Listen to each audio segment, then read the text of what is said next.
Hello बच्चों, let's read this question. The question says for 1 mole of ideal gas, Cp and Cv are molar heat capacities at constant pressure and constant volume respectively. इस question में हमें 1 mole of ideal gas के लिए Cp and Cv, Cp क्या होता है? Molar heat capacities at constant pressure and Cv is equals to the heat capacities at constant volume respectively. तो ये हमें क्या 1 मोल के लिए हमें for 1 mole of ideal gas के लिए इसको हमें इसकी वैल्यू बतानी है. ठीक है, तो यहाँ पे हमारा मेन की कंसेप्ट क्या हो जाएगा? Heat capacity. So here we write the key concept of this question is heat capacity. Key concept of this question is key concept, that is heat capacity.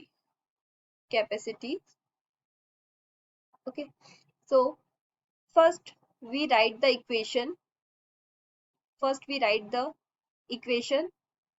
For 1 mole of ideal gas. So here we write for 1 mole of ideal gas,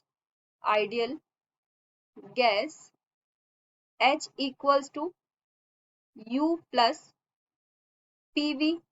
H is enthalpy. H represent the enthalpy. U represent the internal energy,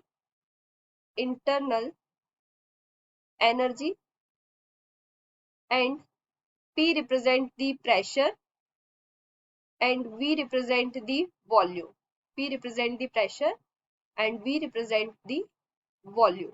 Okay, this is the equations for 1 mole of ideal gas. So here we differentiate these equations. First, dH equals to du plus dPV.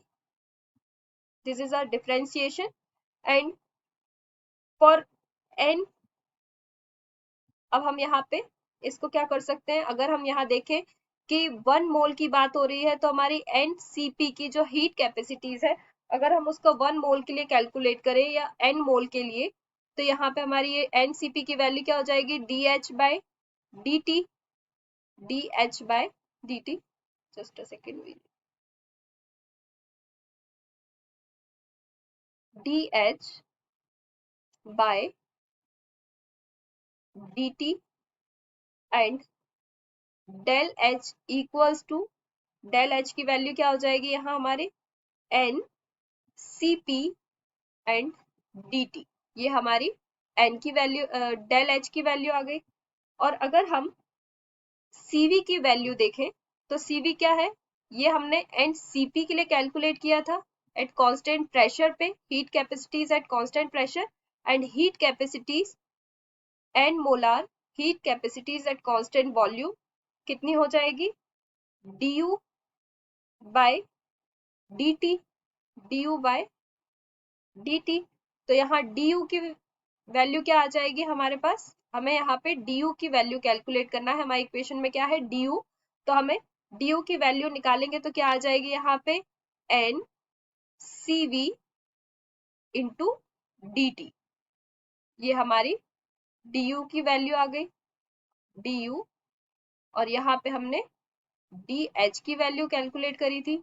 dH की, अब हमारी जो equation है उस equation में हम dH du की value अगर पुट करते हैं तो हमारी इक्वेशन क्या आ जाएगी? NCP dt equals to NCV dt plus dPV. ये आ गई हमारी इक्वेशन. अब आइडियल गैस इक्वेशन क्या होती है? PV equals to nRT. ये हमारी आइडियल गैस इक्वेशन होती है. This is ideal gas equation and NCP dt equals to NCV dt plus PV है यहाँ पे. तो हमारी आइडियल गैस इक्वेशन से अगर हम देखें तो PV equals to nRT होता है, तो हम यहाँ पे PV की जगह nRT लिख सकते हैं. nRT. ठीक है, तो अब हमारे ये हमारी इक्वेशन हो गई। अब अगर हम इसको n के लिए देखें तो हमारी इक्वेशन क्या आ रही थी, n Cp dt। हमारी इक्वेशन क्या हो गई है, n Cv dt। अब Pv की जगह हमने nRT वैल्यू रखी थी। अब यहाँ पे ये क्या हो गई हमारी इक्वेशन, nR dt। ठीक है, ये हमने यहाँ पे ऊपर क्या लिखा था, d nRT। तो अगर हम इसको और डिराइव करेंगे तो यहाँ पे हमारी इक्वेशन क्या हो जाएगी, nRdt। और इसके पहले इक्वेशन क्या थी हमारी, ये n Cp dt equals to n Cv dt plus this one. ठीक है, ये हमारी इक्वेशन हो गई। अब हमें यहाँ क्वेश्चन में क्या गिवन है कि जो n है उसकी वैल्यू कितनी है, हमको n हमको गिवन है 1 मोल। n की वैल्यू हमें दी हुई है फॉर 1 मोल। तो हमारी इक्वेशन क्या होगी, अगर हम सभी में इस इक्वेशन में n की वैल्यू 1 रख दें तो हमारी इक्वेशन क्या आ जाएगी, Cp dt equals to Cv dt plus R dt, R dt। तो यहाँ से देखें हम क्वेश्चन इक्वेशन में तो dt dt कैंसिल हो जाएगा इक्वेशन में। तो हमारी इक्वेशन क्या आ गई, Cp heat capacities at constant pressure equals to heat capacity at constant volume plus R।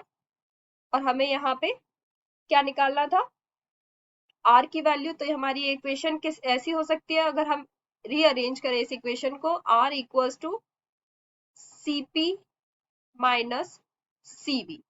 तो हमारी करेक्ट इक्वेशन क्या हो जाएगी, Cp माइनस Cv की वैल्यू क्या आ जाएगी हमारी, R।